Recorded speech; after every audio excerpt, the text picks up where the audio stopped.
Stop believing in people who promise you good news. These people who post good news is coming your way, claim it, all that, and that. These are lie. How do you expect good news when you did not even apply for it? You did not even apply for a job or work toward a goal. Why would there be good news when you did not even take any step?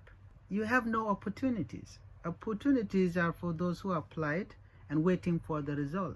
If you didn't take any of these steps, like applying for a job, how do you expect a good result? How do you expect a good news? Stop lying to yourself, please.